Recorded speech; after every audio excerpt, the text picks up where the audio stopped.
All right, Beisel Bros, episode 5. Jared Beisel And Randy Beisel. Who's the greatest number 5 of all time? Right, Lidstrom. I was just I was going with sports there. Yeah, Lidstrom probably in hockey. I can't think of another big one. Baseball, I'm definitely not be able to get the name. Football, no idea. Yeah, McNabb, yeah. Oh, I was going to say, isn't Montgomery 5? Or is, because Gibbs is 20, right? Gibbs is... He's like a quarterback number, isn't he? Like I thought he was a digit too. Like, isn't he a single digit? He might be. Yeah, it might be. I think so. One of the Detroit running backs, I think, is a 5. Yeah, Montgomery is 5, I think. Yeah. Reggie Bush count. Was he number 5 on USC? On USC, yeah. That has to count. Unreal, that has to count. Do you guys see a documentary coming out about that fucking that backup quarterback on them? Did you guys see that? On USC? Unreal. Yeah. I forget his name. Oh, he's like the kingpin of kingpins, man. Is this the cocaine quarterback? Yeah, that's yeah. So is this on an? So I've seen it, but I just assumed it was like a made up movie or something like Chad Powers or something. No. So this is like legit about an actual quarterback who is now doing what? Okay, so you always see like in the USC days, what is it? 02 to 06, whatever the hell it was when they were just like the kings, right? Yeah. So we're talking Matt Leinart. Yeah. And Bush, Landale, the dynasty with what's the coach? Pete Carroll. Yeah. Pete, so I guess their backup quarterback, who was I believe was a walk-on. You correct me if I'm wrong. He turned into he had everything like cocaine, steroids, every drug you can think of. He was connected to the biggest guys in California, man, like LA. He was like the kingpin of kingpins, man. He's just happy their backup quarterback. And obviously in those days, USC they were bigger than the fucking guys in the NFL, man. They were the kings, right? So the fact that this news story's coming out is it's going to be unreal. Because that's how I got into college football. I remember when he broke his leg against Ohio State. That was the first game I ever watched. Yeah, it was terrible. And yet he still goes 23rd overall. Yeah. That's insane. And I remember ordering the college football game because back in the day, you go to West Ed, and if the game wasn't there, you couldn't buy it anywhere. It wasn't at Walmart like it is now and all that shit. Well, you just go on Amazon, get it same day. And you could go on eBay and it would take months to come to your house. What was it? NCAA football 03. It had Joey Harrington on the front for Oregon. Right. So anyways, when we started watching football, USC was like they were like A-list celebrities, man, right? So the fact this documentary is kind of going to be unreal for me personally, because I loved watching those teams. Even though I was like a Texas guy, I still loved watching a USC. So are we going to set on Lidstrom and Bush then for number 5? Yeah, Jameer's 0. 0, okay. Yeah, I just went to 0 this year. 2.6 before, so that's where I got the 2.5 out of my head. It was close. Well, I can't think of anyone in basketball wears 5. Lidstrom just came to Lidstrom. You're not going to really beat that. Like I'm sure you probably find another 5 in the other sports, but are they as good as Lidstrom is to hockey? Probably not. I mean, Lidstrom's probably going to go down as one of the top 5 defensemen of all time, and then put him in the top, 25, 30 of players, period. Oh, yeah. Easily, so we'll go Lidstrom and Bush for this Beisel Bros episode. Well, there was a question I saw on Instagram. I want to ask you guys, who would you guys rather have, Lidstrom for 20 years or Hasek for 20 years? Hasek. Yeah, I think I'm going to go Lidstrom. I think so. You can find a goaltender. I mean, Lidstrom won with Vernon. Lidstrom won with Osgood. Yeah. Hasek won with Lidstrom. Did he win? Oh, he did win with Lidstrom. Yeah. But he had to go to Detroit to fucking win. Yes. He couldn't win on his own. And I mean, those Detroit teams are absolutely stacked. I think you just have a guy like Lidstrom was just Hasek was incredible, but I think Lidstrom was just, and I think his career is probably longer, especially at a top level. Yeah, no wrong answer there. I thought it was an interesting I'm like a question. Massive Hasek fan though, like massive. He's awesome to watch, man. Yeah, he was incredible. Like that was back when goaltending was like reactionary. Now it's all like just put a robotic. Yeah, he can blindfold him, tell him where the puck is, and he kind of knows what he can do. Yeah, he was probably the last of the reactionary goaltenders, just flinging anything at the puck and just kept it out. It was What he did back then was insane. And you know the crazy thing is like when you look at the save percentages in the 90s, like you go Hasek, whatever his, let's just say it was 930, whatever. Like it was something probably around there. But the shitty goalies, they were like 10 and shit. Well, I don't know if it was that low, but maybe like 850. Like Boo Prey or whatever. Who's those? Sidorkowitz on Ottawa. Peter those shit fucking Sidorkowitz. teams. They've been like 8 games. Yeah, they're like 8 and 70 to 2 ties. Or like when San Jose was like 8 and 70 or whatever. And they played in that fucking Cow Palace or the fuck it was called. It was the Cow Palace. Yeah. I think Urbe was their Artur goalie. Zerbe. Yeah, he was actually good though. But He was. Yeah, he was. There was a story about him. He got put down in the AHL team, so he didn't want to take a bus, so he just bought everyone a plane ticket. Oh fuck! What a boss! Yeah. Right? He's like, all right, guys, I got this. This is on me, boys. Yeah. Anyways, it was back when like goalie meant more back then, right? Totally. Well, goalie, it's funny because no one's really actually adjusted their mindset to when it comes to the goaltenders. They're still rolling off at 915, 920. Yeah. When that's just not the thing anymore. Goaltender, the numbers have gone down, which means the goals are going up, which everybody wanted to. Yeah. But then you get mad when your goaltender numbers are down. It boggles the mind, man. It makes no sense. And people are never satisfied with anything. No, right? never. So, Never, ever. yeah. So I just wanted to touch on tonight's game. Yeah, let's touch on the Thursday nighter. Yeah. Special fucking props pick. This was going to be a question to me is like, how do you guys deal with a game like this? Because you do have San Francisco coming in with pretty much nobody. Yeah. Nobody. So obviously everything's going to be on the Rams. Yeah. And we talked about it last show is that when everybody's on X, y'all ain't going to be on it. No. But you have something for us today. So how do you deal with a game like this? Well, I think the games where like, let's just put in quotations, the bums are playing, I get really, really excited. Me too, man. Because the prop lines are so weak. Like, so last week, obviously, we couldn't do the show or the stream, which we'll do on Monday this time. Waller's receptions to me was the pick of the year. I took him at 2, 3, 4. So 4 receptions plus 600. 3 was plus 425 and 2 was like plus 120 or whatever. Really, it was pregame. 2 plus was what? But I was like saying to myself, this guy literally was the best. He might have been the best time in the NFL for one of those years on Oakland, right? Yeah. Anyways, I think tonight's pick, there's another chance, maybe not as strong, but DeMarcus Robinson against his former team, man. And he's actually good. And he was the third receiver. He had like 500 good yards in the Chiefs, last year, man. He's been good his whole career, so man. DeMarcus Robinson over 2.5 receptions. I played a parlay that everybody can follow along with. 4 catches, 40 yards, Rams money lines plus 900. So it's 4 catches, 4 receptions for Robinson. Yeah. 40 yards plus receiving, so over 39.5. Yeah. And Rams money line plus 900. Yeah. And I think in this spot, I know Kendrick Bourne, another pick I like on underdog, over 7.45 fantasy points, half point PPR. Mm-hmm. This guy scores all time. Yeah. And let's just say he's a shit game, which he won't. And if he just scores, you win that pick. Yeah. I think Kendrick Bourne over 7.5 fantasy points is juicy as fuck. He's their number one tonight. Obviously, they still have McCaffrey, and I'm sure he'll be heavily involved. But when you're talking the script, which we think it'll go, I think these two guys are so in play tonight, man. Yeah. I personally, I usually love your parlays. So yeah, I'm down with that tonight. I think for the more boring better, my pick the night's under 22.5 in the second half in the game. I think that the reason I kind of like the under in the game anyways. But the reason I really like it is because, I think that obviously the Rams are going to win the game. I mean, the spread started at 1 and now it's 8.5. Yeah. Well, that's because they dropped half their offense yesterday. Yeah. I know it's crazy, but this is how I see it going. I think the Rams will get up 17-3 or 21-7, 21-3.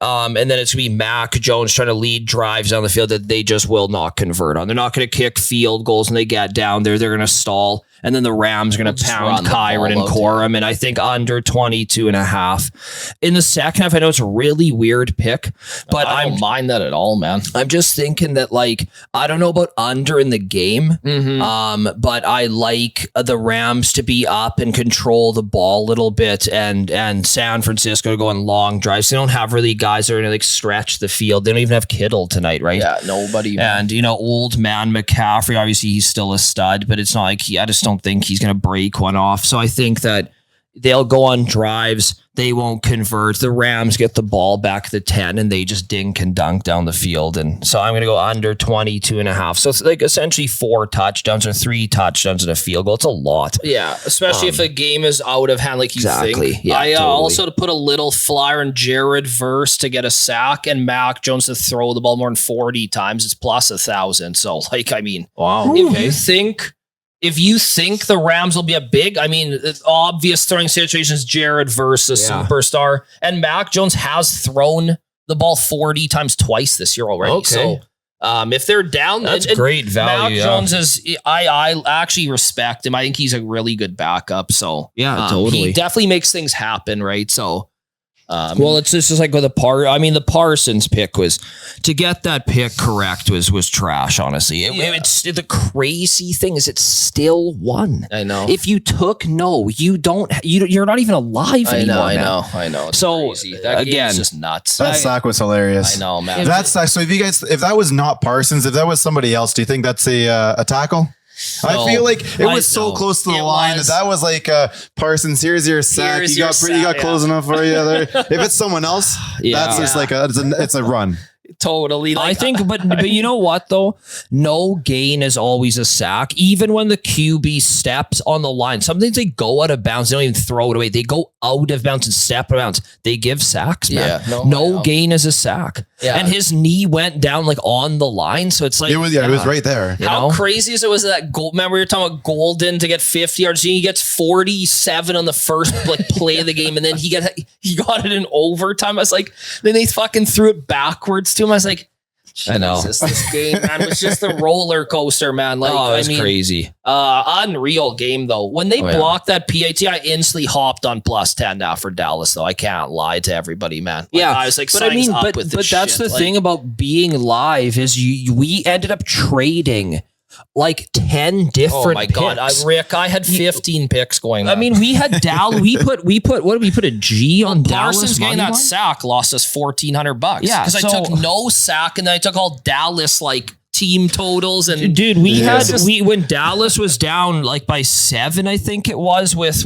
2 minutes left. Was it half? In the half? Yeah, you took Dallas money line late in the game. Mm-hmm. And we put like I don't know, it was either $500 or a G on it, and we just as soon as Dallas scored a touchdown, we cashed it out. So we're trading back and forth. The game is so insane, man. Yeah, it was. We originally thought that Green Bay was going to kill them, and it looked like it early, right? Yeah, but then as soon as they blocked that PAT, man, the game totally changed, man. Well, yeah, it was like watching wrestling. To be really honest, it was like watching wrestling. Kane Undertaker. Yeah, like Paul Bearer came out with Kane. The Undertaker looked shocked, you know, because he's he's not with him anymore. Just for the record, that was great. Are you talking about the first time he came out with Kane? Because that was incredible. Oh my God, when he ripped the door off. He ripped the whole fucking side off. Yeah. Oh well, he ripped the cage. Yeah. Like, that's gotta be Kane. Yeah.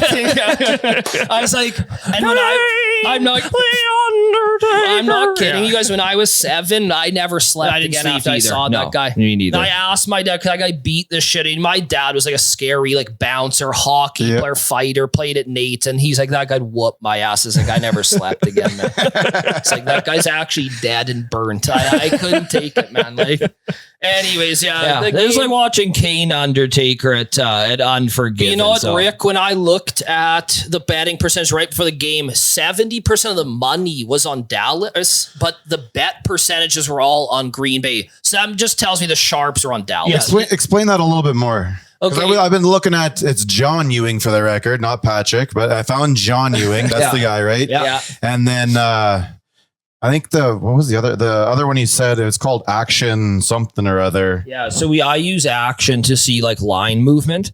So I just have it's like a 20 Action Network. Yeah, it's a green check mark, I think, or green. Yeah. So my advice, which will obviously like touch on way more as the show goes on, is I just honestly, man, nowadays betting games on like, let's say it's Wednesday and we're taking Colts -6.5. It's just stupid to me, man. I need to see all the information. So yeah, a lot of I'll touch on it too. Like a lot of sharps will like to bet and get like plus EV. So what that means is if you took the Rams on Sunday night, because the lines come out a week before, you would have got whatever, +1, -1, -3. Well, now they're -8.5. So obviously you've completely aced it. Your pick was now -110. Now it's like -400 essentially. So because you have money line. But I looked at the betting percentages and all the money was on Dallas because these guys are putting probably 10, 15K on them. Yeah. And all the little guys that have $50 parlays all of Green Bay. So obviously somebody knew something that +6 was a pick. On paper is really stupid, which usually wins the NFL, right? So as soon as I saw that, I was like, damn, I don't even want to touch Green Bay. And then as the game went on, you could tell it's just going to go back and forth. I know Green Bay kind of came out hot at the beginning, but as soon as they blocked that PAT, I was like, okay, I'm off these guys. So you want to avoid the bets, the high percentage of bets. The high percentage of money is okay if the percentage of bets is say under 75. Yeah, especially when the line doesn't move like a lot of the times. Because that didn't move at all. No. So like I've seen games where 75, 80% of the money and tickets are on the over. Say it's 46.5, and now the over's 45.5. It's like, well, how the fuck's that make sense? Everybody's on the over and it's going down. So I think they want you to bet that, and you're probably gonna lose. That's how it works, right? I think the best possible. This is what I've seen from all my research, and it's documented. This is the best possible pick you can make pregame. If the spread is 2.5 or 6.5. A number that means a lot is always the most fishy line. So to have Dallas 6.5 instead of 7.5, which is a massive difference. Another thing, and it didn't move, which is the next parameter, and the third parameter is it's prime time. So if it's Monday night, Thursday night, or Sunday night, that means that the majority of the normal people, the average bettor will be on, is because they're going to be watching that game. It's like, it just for the Canadian viewer, it'd be like watching Saturday Night Leafs Montreal. That's going to be the most bet on game / watched game because it's in prime time. It's two big teams. You get the gist. So the fact that it was 6.5 and it didn't move, 6.5 fishy spread, didn't move, and it's prime time, and it was by far the most bet game of the week, which you can see the total tickets. It's spread across about 30 books. Obviously, there's Vegas and everywhere else, but the consensus stays the same, right?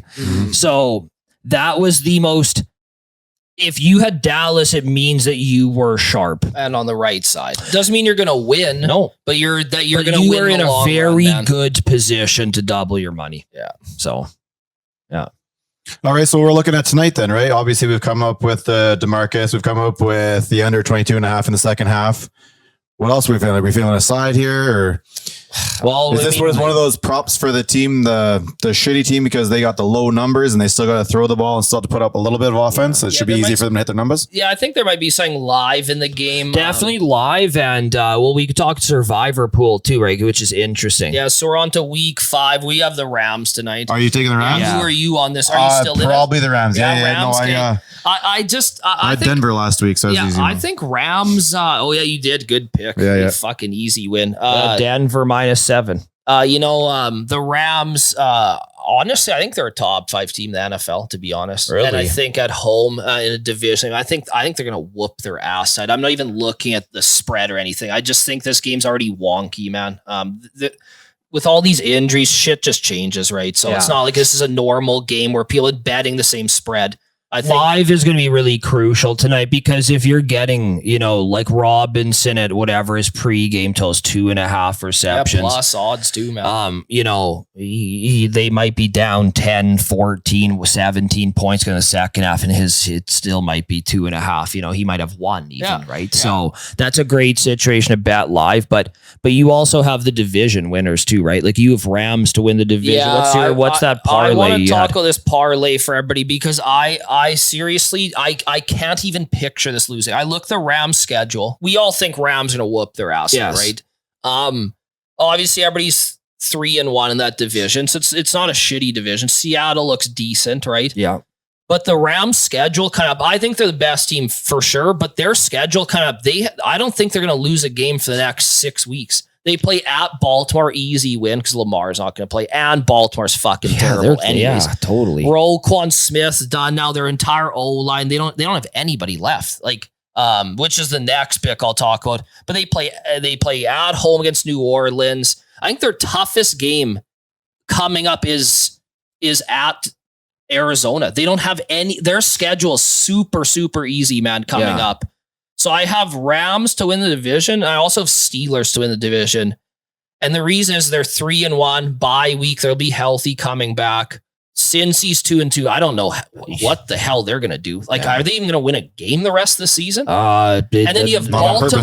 And then you have Baltimore 1-3. They're probably going to get their ass kicked by Houston this week. Cleveland has the worst player in the history of the NFL starting. There's Dylan Gabriel. Poor guy hasn't started a game and taken a snap. He's already the worst player. Under half points, my pick of the week this week. I think Judkins. Whoa. Under a half point. Well, the only reason I can't bet is because Judkins will destroy Minnesota. But if it's coming down to Dylan Gabriel's arm, you just count yourself out, man. Okay, you guys will see one of the worst players you've ever seen dressed in the NFL. See, this is what I love about this shit. You're taking I'm mundane, shitty, boring game, making me get really, really excited. I want you to be bricked completely. I'm not completely bricked. I'm telling you guys right now, Dylan Gabriel. Oh my! He reminds me of Ricky Ray when he had no arm strength when he was 40 years old. Can't move, short, stupid, has a massive head, ugly. He is every trait you would fucking hate in a player, man. This guy's the worst player you've ever. You'll see it, man. Minnesota sucks too. So he is a tough matchup. You guys are going to see the worst player in the NFL starting this week. Are you predicting a shutout? I can't because Judkins will rush for 130 yards. Okay, but hold on. There's some interesting props here. We could take Judkins over 120 and the Browns team total under 7.5. We'll Gabriel throwing for under 80 and a half. Yeah, we're going to have to cook something special. This guy is he going to get picked? I don't think they'll get a first down if he's throwing. So he's he is just, Shadeur is 100 times better than this guy. But, he's also has his own problems. Yes. I guess he went muted and into. I don't know if that was AI or not. No. So Rex Ryan tore him apart because he doesn't pay attention. He kind of does his own thing in the locker room, right? So Rex Ryan tore him apart. Hey, sit down, shut up, to the front of the line, listen, learn, blah, blah, blah. Yeah. Stop talking. So then his whole thing was, he told me to shut up. So now I'll mime this shit. I wonder about Shadeur. I don't think he's a bad teammate. I do think he takes some of that stuff a little too far, but whatever. That's just on him. Yeah. Once the cameras are off and the doors are closed, what kind of teammate are you at that point? Because that's the type of teammate you are. What you do in front of the fucking camera, no one gives a shit, man. That's not who you are. No. The teammates are going to call you out for that. Yeah. Maybe you're being stupid. You'll have a vet smack. You go, hey, that's dumb. Yeah. But for the most part, no one's going to look down upon you. So when the doors are closed and the media's gone, that is when you figure out what kind of a teammate he is. And who knows what that is till later on when someone comes out and tells us. Exactly. Just like someone came out the other day and said, Kyler Murray, nobody likes him. He's bad. He's a bad, not a good leader. Yeah. And no one's around him. Yeah. It's just all the media. It's Aaron Rodgers, all the shit he says because he's a kind of out there guy, obviously. Yeah, all his teammates, everybody loves him, man. Yeah. All his teammates absolutely love him. They think he's the greatest guy of all time. They think he's a righteous dude. Yeah, and I love Rogers. Me and him, we all love him in this room, obviously. So I have no issues with him. I neither, man. Sure, you're a little bit different and think different and talk different. I don't give a shit. Are you still a good person? Yeah. Okay. Well, that's all. I mean, he's my favorite NFL player of all time. Yeah. Like, I don't just like the this guy. is I a love raw this guy, pro man. Rogers room. I mean, if you look at his teams, they all think he's awesome. So perfect example. They know more than the media does. Exactly, man. Anyways, Dylan Gabriel, you guys are going to see something special. I mean, jeez, he is a short, unathletic. How tall do you think he is? He's probably 5'9". An unathletic left-handed quarterback. I mean, go watch the Rose Bowl and tell me he's a good player, man. Please, everybody, go watch that film. He's the. I mean, there's a reason over under's 35.5. I'll just tell you guys that right now. Okay. Because it's not two great defenses playing each other. They have him listed at 5'11" for the record. Yeah, bullshit. Just like they listed, what was it, Sam Gagne at 6 feet? It's like, sure, buddy. Like he's on a milk crate. 5'8". Yeah, exactly. On a milk crate. Yeah, in the pint. Yeah, exactly. In the point. Anyways, okay, so your parlay is Rams to win the division, Steelers to win the division. And then we're going to touch this. I want to hear Rick's side of this, I see, but Demidov, I watched this. I remember watching the first game of his, and him to get a point was like plus 110. I was like, well, I just have to hype on the hype train, man. Yeah. I hop on. He got an assist, I think, in the first 5 minutes. He reminds me, honestly, man, he kind of reminds you a little bit of McDavid and Kucherov. I know that's like a crazy comparison. He does, man. He's a little bit of Gretzky, a little bit of Lemieux. So he kind of reminds me of, so he can skate like McDavid. Right. And he's the vision of Adam Oates. Yes, exactly. No, honestly, man, I know, like, usually I don't really hop on the rookie hype train. I know Wanye loves the ice, man. 2 apples last night, I think he had, but I think so. This Demidov, he honestly, man, he reminds me of McDavid and Kucherov. Maybe not like to the same extent. I know what you're saying. But I took him 70 points. It's plus 400. That's the last leg of that Steelers-Rams division parlay. I don't know, man. I think Montreal's always going to be a playoff team again. They have a lot. I mean, they have a good team, man. Yeah. They do. The only thing about Montreal is I think they're small. They are small. And I think I think with Dobson will help. That Hudson kid is unreal, man. Yeah. I agree. They're a little bit small, and they're almost a cookie cutter team. They almost have a bunch of players that are kind of the same. They are, yes. Right. It's kind of like what Ottawa was a couple of years ago when they were getting all their guys under 8.5. DeBrincat was there, and I get it. Kachuk's a little bit different. He's got that nasty streak to him, and he's a little bit bigger and tougher and whatnot. But the rest of the guys were all relatively the same type of finesse, not really going in the corners, but they can shoot it. And it's like Cole Caulfield, man. He came out, everybody was all over. Everybody's all over all those players because they came on this one gigantic team that played together all the time and played against lesser competition. And of course, they all look really, really good. So there's going to be good players on that team, and there's going to be other players on that team who are looking better than they should. And I think Cole Caulfield came out with a ton of hype and never really filled it. Yeah. And so when it comes to Demidov, again, I was trying to lean back a little bit on this because I think everyone gets a little too excited about it. Yeah. Obviously, a guy with McDavid, everyone was excited, and he's lived up and then some. Yeah. 70 points isn't a massive thing anymore. No, it's not. Right? It's not crazy. No. If you go look at some of the young guys doing that, it's not impossible. Demidov's going to get all the opportunities in the world. Yeah. And they do have a very offensively skilled team. Yeah. They will put up the points. I don't like them keeping the puck out of their net. Yeah. But they will get the points. And I think, honestly, at that point, if he stays healthy, 70 points. And what'd you say the total was? When you put all three together. Okay, so Demidov, Rams, Steelers. So what's the Rams odds? Okay, so Rams plus 130, Steelers plus 200, Demidov plus 400. I think I put 500 on it. I think it paid 17 grand, I want to say it was. Yeah. I think it was plus 20s. I don't know. I could look it up if you guys want. Yeah, I'll quickly look it up. Yeah. That will make sports very interesting for people. So I agree with you on the Rams thing. I think they have it relative, like they're a really, really, really good team. I think they'll be pushing the NFC. Yeah. The Steelers are the only one that kind of scares me, but we're talking about their division, right? So then you have to look at who else is in the division, and Ravens are already 2 games back. Well, I think the Bengals and 2100. Okay, well the Bengals and Ravens are in trouble, and the Browns are. I'm not putting any money on the Browns, so it's almost like Pittsburgh's going to fall their way into it. Yeah. Like honestly, you guys, like I'm serious, man. I think we should get everybody in the entire firm that we're in here and just absolutely hammer the Steelers. Let me just explain. Just the Steelers And by Rams. themselves. Okay. I mean, the Steelers at plus 200. I just want to quickly explain that. We have the Ravens at 1-3. You're already spotting them 2 games. The Steelers, and what's his face is out for and probably Lamar's 3. out 3-5 weeks. Honestly, you guys, the Ravens currently are a bottom 5 team in the NFL right now as we talk about which this. is terrifying for the rest Which of the is league. unbelievable. Their D is bottom 5. They have Cooper Rush, who I actually like, but he's a game manager. Yeah. And they have Henry, looks like shit. He is like fucking 40 basically. In running back terms, he's 50. So, okay, so you got the Ravens, the Bengals. I think most people think they're actually the worst team in the NFL right now. I think if they went into New Orleans right now, the New Orleans Saints would be favored in that game. I actually think so too. Based off the last 2 weeks, right? So you right now with no hope in sight.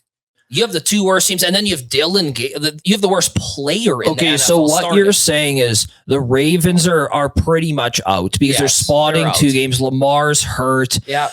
Their entire D is hurt. The I think by O-line's the hurt. time Lamar comes back, they're probably 2-6. Okay, so then you have the Bengals who probably couldn't beat the Elks right now, and then you have smash them for sure. okay, and then you have the third, which is the Browns. So you have a 5'6" left-handed. Justin Rankin would rush for 300 yards against the Bengals. Okay, so you have the Browns as Dylan Gabriel is one of the worst players. He's the worst. One of the He's worst the players worst. in NFL history. He's the worst quarterback that's come into this league, and I don't know how long that's starting a game. Okay, so pretty and you have Mike Tomlin, who's never ever been under 500, and you're telling me for they're plus 210? 200, they're not going to Okay. win that division. well, why don't we just put our whole account on it? I'm serious, you guys. I'm not going to release this episode till I don't know a little after, so we have time to do this. By the way, Yeah, no, I'm serious, you guys. Why don't we put I'm going to talk to Wanye. I'm going to talk to everybody in the studio, man. I think we, as a whole, I don't know how many employees are here. I think we should pool 30 G's into it, man. And then when we win, we'll just get the fuck out of here in February when it's minus 100. We can go to Disneyland. Once the Super Bowl's over, Yeah, once the Super's over, the whole studio, we get the hell out of here for 2 weeks. We celebrate Rodgers' 9-8 season. We have a great. We go to Playa del Carmen. We just get wasted every day. We'll drink their watered down pina coladas. Be fucking awesome. We'll go find for Rodgers. Better see go in the off season. We'll go fucking hang out with him in the dark room for a fucking day. Columbia, doesn't he? Rodgers in Colombia, man. I'm serious. Ayahuasca? Ayahuasca. I'm serious, you guys. I'm serious. This is the pick of the fucking year. It better than Waller last week when you could just play a little ladder on him. This is better than the Bears too. This is the pick of the year. The Steelers to win the division, man. Okay. I don't see any scenario where this doesn't. I actually don't either. Honestly, Based bro, off your analysis, I don't see the think if whole. Lamar was healthy that they would even beat the Steelers in Pittsburgh. I think it'd be close games anyways, man. Yeah. The Steelers, They have a great D, right? yeah. The good coach. they have the best kicker in the best history kicker. of the NFL. They have a winning coach. They have a Hall of Fame smart quarterback. DK looks good. Warren looks unreal. Even Gainwell looks good. Yeah. I mean, they have 2 good tight ends, good O-line. They have Jade or whatever the Watt. There's 12 of those guys. TJ. Yes. I mean, dude, this. Oh man, I'm serious. If you guys want to actually get big, we'll talk in the studio after with everybody. I think that's our February get the fuck at Edmonton trip, man. It's not bad. I like this idea. So Yeah. anyways. All right. All right, that covers Thursday, right? That covers Thursday. That covers our future. Yes. Obviously, come February 10th or something like that, we're all retired now, so that's pretty dope. Yeah, 100%. What are we looking at on Sunday? There's got to be something on Sunday that kind of gets you guys. I know you guys don't like to get that far ahead of things. Yeah. You prefer to get real close to it before you jump on anything. But there has to be a couple games out there that you can kind of look at it, maybe even a prop or two. You can kind of give everyone a heads up or something that you already said that. What do we got? Texans minus 2.5 against the Ravens right now. I think they just whoop their ass, man. Like I think the Texans suck too. I'm not getting all hyped up on them. CJ's looked a little bit better as every game has gotten forward. You know, the Texans, okay, when they played them in the playoffs last year, the Texans actually look good. I still like Stroud and their offense. I know they've they've looked bad, I guess, but they've played tough teams. The Bucks game could have gone either way. They just whooped Tennessee's ass, which doesn't mean much, but the Texans D is really good. It is, They still have a competent quarterback, and this Woody Marks looks great. Yeah. I think they have a running back now because Chubb's, as we say, he's like 100 years old in running back terminology, but with injuries. I'm looking at some of the spreads like Colts -6F.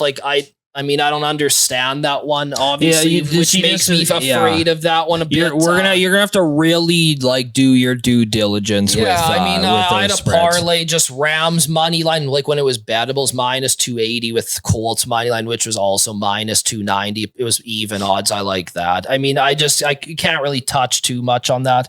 As I said, I think Judkins will have a big game against Minnesota, which will help Gabriel because he is. So basically what he is he's Tua with no brain. Ricky Ray's arm strength when he was 40 on Toronto. The height of Kyler Murray, the hand size of Alex Smith. This is the worst player I've ever seen you guys see. Well, you've half bricked me up for this game, to seriously, be honest. you guys. Isn't that game in it's not in London, is it? It is. Yeah. Is it? Which one? The Browns game? Yeah, 7:30. You got to get up early. Get up early, watch Dylan Gabriel. Take flight. We're going to watch Judkins hit our ladder. We got to make a really fun same game parlay, man. Judkins, like you said, to rush for 100. Yeah. Gabriel under 120 pass yards and 3 interceptions in Minnesota money line. Yeah. Something like that. Yeah. Okay, I'm excited. Anything floating your boat Sunday for those early picks? You know what? They look good against. I know that's my team. They look good against Buffalo. They looked good against the Jets. Now they get Tyreek out of there. I'm really curious to see how they move the ball around a little bit better when it comes to Miami. They were talking about getting rid of him earlier this year, even before the season started. The cap situation there would have been terrible for them. So this might be a benefit because I do think he played his last game for the Dolphins. But a 1.5 to Carolina. Yeah. I think they beat that. I don't think it's gonna. I think you probably get it by 4. Yeah. That's one there. So you're taking Dolphins I'm plus gonna take 1.5. I'll take. They're minus 1.5. Yeah, but I'll take them. You know what? I'd take them at -2.5 right now. I'll take them to cover a field goal. Yeah. What else we got here? That's gonna be one. I was really curious about the Texans and the Ravens. I know the Texans defense is really, really good, and the Ravens aren't that great. This is this year's Ravens. Don't think of them as last year or the year before or the year before. They're going to be in a bit of down swirl this year, which interesting because I don't think they're that bad. They're just hurt. Yeah, they are. If they get a top end pick because of it, what do they do next year? Yeah. Well, that's next year's problem. That's not this year, so that's fine. Yeah. You know what? Outside of that, I'm kind of with you guys. I get a little bit closer. I try and find some of those props. I try and find one that kind of sticks out. So I think tonight's is really good. And what do you guys consider putting? And I know you don't really like the huge parlays here, but even taking the Rams -5. Yeah. Just get off the original spread that was set with the injuries. Yeah. I want to keep it under. Again, exact same as the Green Bay game. So maybe, but I think them by a touchdown should not be a fucking issue at all. I think honestly, I'm all over Rams. The biggest reason I'm on the Rams is not all these injuries on offense. It was Bosa being out, man. He changes their defense so much. Well, yeah, they already don't get a lot of pressure. They don't, man. And I looked at a deep analytical stat today, and that said that Stafford, when kept clean, clean pocket, he's the best passer in the NFL. Yeah, no, I think it's going to be a Rams. You know what I would do honestly is instead of 5, maybe I would probably do Rams -2.5 and then do an alternative total or their team total or something like that. Personally, Rick, I would take -13 now. I think it'll be an ass kicking. Seriously. I think so too. I don't see how San Francisco can do anything. Your quarterback's Purdy, he's gone. Your tight end's Kittle, he's gone. Next up, you're looking at Juwan and you're looking at Pearsall. Yeah. They're gone. So the next guys up will get their points, will get their, their yards and whatnot. Yeah. I don't see how they put up points, especially at the rate that the Rams can put up points. Yeah. Not even to cover that spread. That's a field goal and a touchdown, man. Yeah. I think honestly, Brian Robinson and McCaffrey, they'll probably desperately try to run the ball and just kind of keep That's why I like the under in the second half, 22.5. Batman. Yeah. I was going to ask that about Brian Robinson too, because I think his number is 19.5. Now you're talking about you're going to need CMC catching. Yeah. So he's going to be out there for a couple more downs when he probably normally wouldn't, because the other guys can catch, but now nobody can. Yeah. I do see them using Brian Robinson more, especially the fact that CMC, he could hurt at any given fucking play, right? No, man. And they probably still kind of sort of consider themselves in the division still, right? Of course. Yeah. So you want to keep that dude healthy. Yeah. Does that mean you just kind of like, all right, sit down here? And then if it's a blowout, you sit down CMC. Yeah. But you know, the rest of the receivers, they're not going to sit down on a blowout, because they're the guys who go out there when you're being blown out when the first are there. Yes. You don't want to put out the third stringers. No. So these like DeMarcus, he's going to play the whole damn game regardless of the score. Yeah. He's going to get his passes. He's going to get his yards. It's something like that tonight. And we'll try and find something for Sunday going forward. But I think we found a couple. I think we got some good ones tonight. Couple gems, and then we have the. You called it the pick of the year. I'm serious, you guys. I will talk. I haven't met everybody here yet, but we have to have a chat, man. I want to bet, but we got to bet this now, man. We can't wait. No, this has to be done before unless game. People think Baltimore will win this week, or Cincy. Who are they playing this week? Baltimore. Houston. Oh yeah, they're not going to win. The only question that I think anybody could come up with: what happens if Rodgers gets hurt? Yeah, that's the one. That's the one, actually. Because who is it? I think Will Howard's. Oh, really? Yeah. There's no. Maybe they'll get Rudolph back. Where's I don't know. I know he doesn't. Or is he their back? I don't know. I don't think he still plays. Those guys move around so much. I honestly don't right? remember anymore. And let's face it, if he was to get hurt, and we'll knock on wood, that's not wood, but whatever.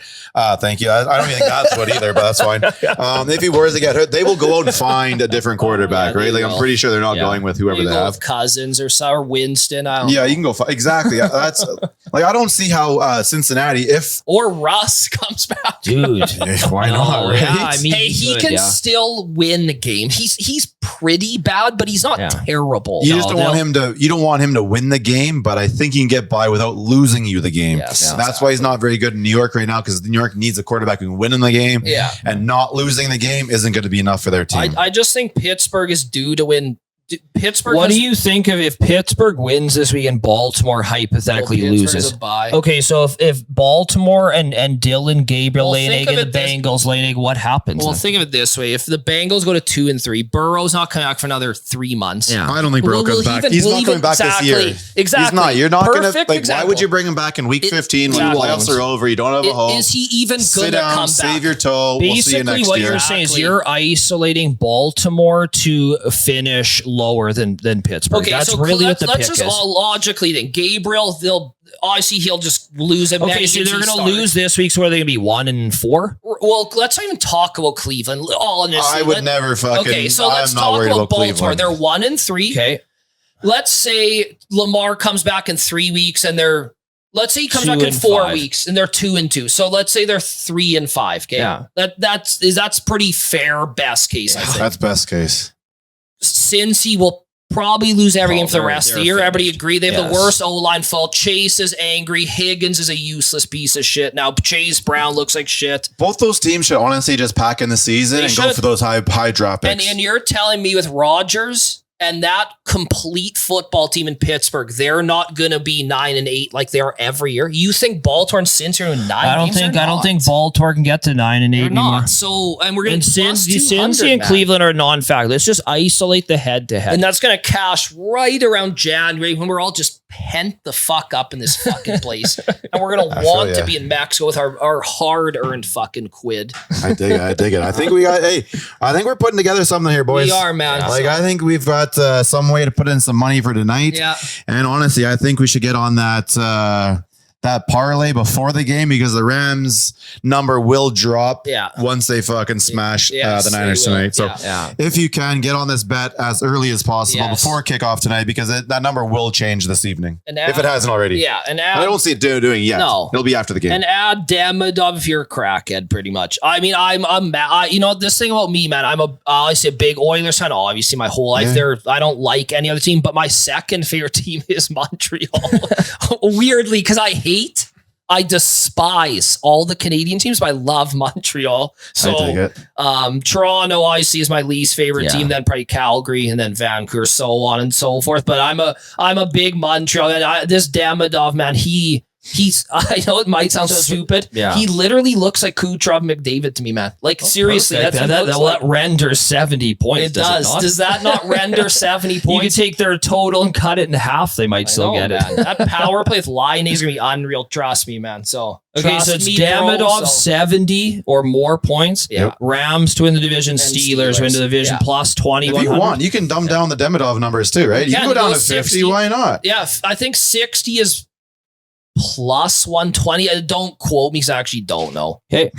I don't know what and you can take his actual total. I don't know what it's specifically. It's probably, I'm going to guess it's 58.5 or something like that for the season. So but this Steelers pick, that's the real that's okay.